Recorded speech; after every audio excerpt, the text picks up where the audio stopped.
Namun memang bisa. Tetapi saya termasuk yang tidak sepakat kalau ke pengadilannya gelundungan tanpa ada kejahatan asal. Kecuali memang saya disebutkan di sini juga jenis-jenis pelaku. Pelaku TPPU itu bisa pelaku yang utama yaitu principal violators, yaitu orang yang korupsi dan kemudian dia melakukan TPPU. Yaitu mungkin hasil korupsinya diberikan kepada istrinya, dibelikan mobil untuk anaknya. Nah itu adalah pelaku, dia dapat yang double crimes. Dia kejahatan asal, korupsi dan TPPU. Dia dua dalam satu berkas kalau bisa, pasal 75 kan disampaikan dalam hal penyidik tindak pidana asal menemukan bukti permulaan tindak pidana pencucian uang, maka penyidik menggabungkan antara tindak pidana asal dan TPPU dan lapor kepada PPATK. Nah, ini saya juga saya pertanyakan, apakah penyidiknya selalu lapor dan bagaimana pengawasan PPATK terhadap laporan itu? Saya berpikir nampaknya sistem tidak jalan semuanya, tidak semuanya jalan, beda ya Pak, jalan semuanya. Ada yang jalan, ada yang tidak, itu apa? Tidak semuanya jalan apa tidak jalan semuanya. Jadi saya agak takut kalau di sini Pak, nanti kayak Pak Arteria nanti ya.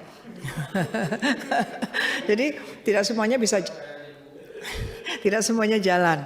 Jadi itu kan karena memang harus lapor kepada PPATK. Artinya apa? Kalau memang penyidiknya juga tidak lapor, ya harus ada tindakan.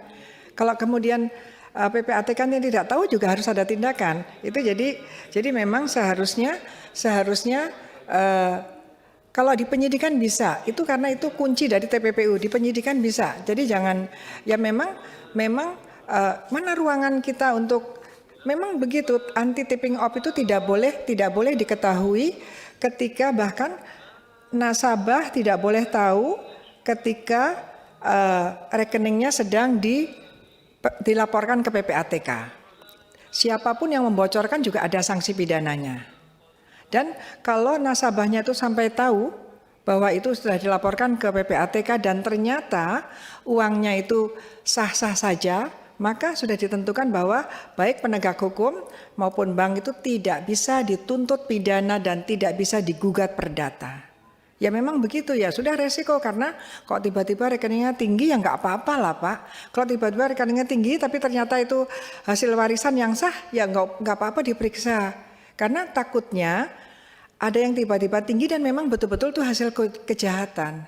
Jadi hukum kan gitu, jadi hukum lebih banyak kepada melindungi kepentingan yang terbesar daripada kepentingan yang sekecil.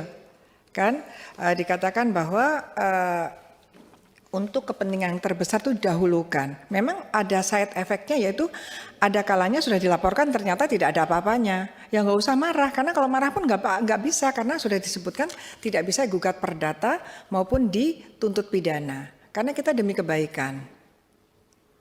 Gitu Pak Arteria aja nggak apa-apa kan? Bapak kalau apa memang uang Bapak banyak ya ternyata halal ya udah nggak masalah kan. Kalau haram baru ngeri. Nah gitu. Jadi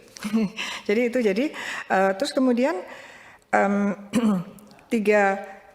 dugaan TPPU tadi justru saya apa yang harus dilakukan oleh DPR dan ya ini harus dikelirkan.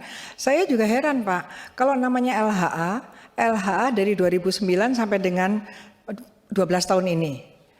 Ya itu berarti tidak including yang sudah gayus sudah mungkin. Itu kan sudah inkrah. Yang namanya LHA adalah tujuannya adalah untuk diberikan kepada penyidik, untuk penyidik mengetahui, menyampaikan, mendalami dan menyampaikan bahwa ya ini firm ada dugaan TPPU. Silakan penyidik mencari kejahatan asalnya. Seperti itu.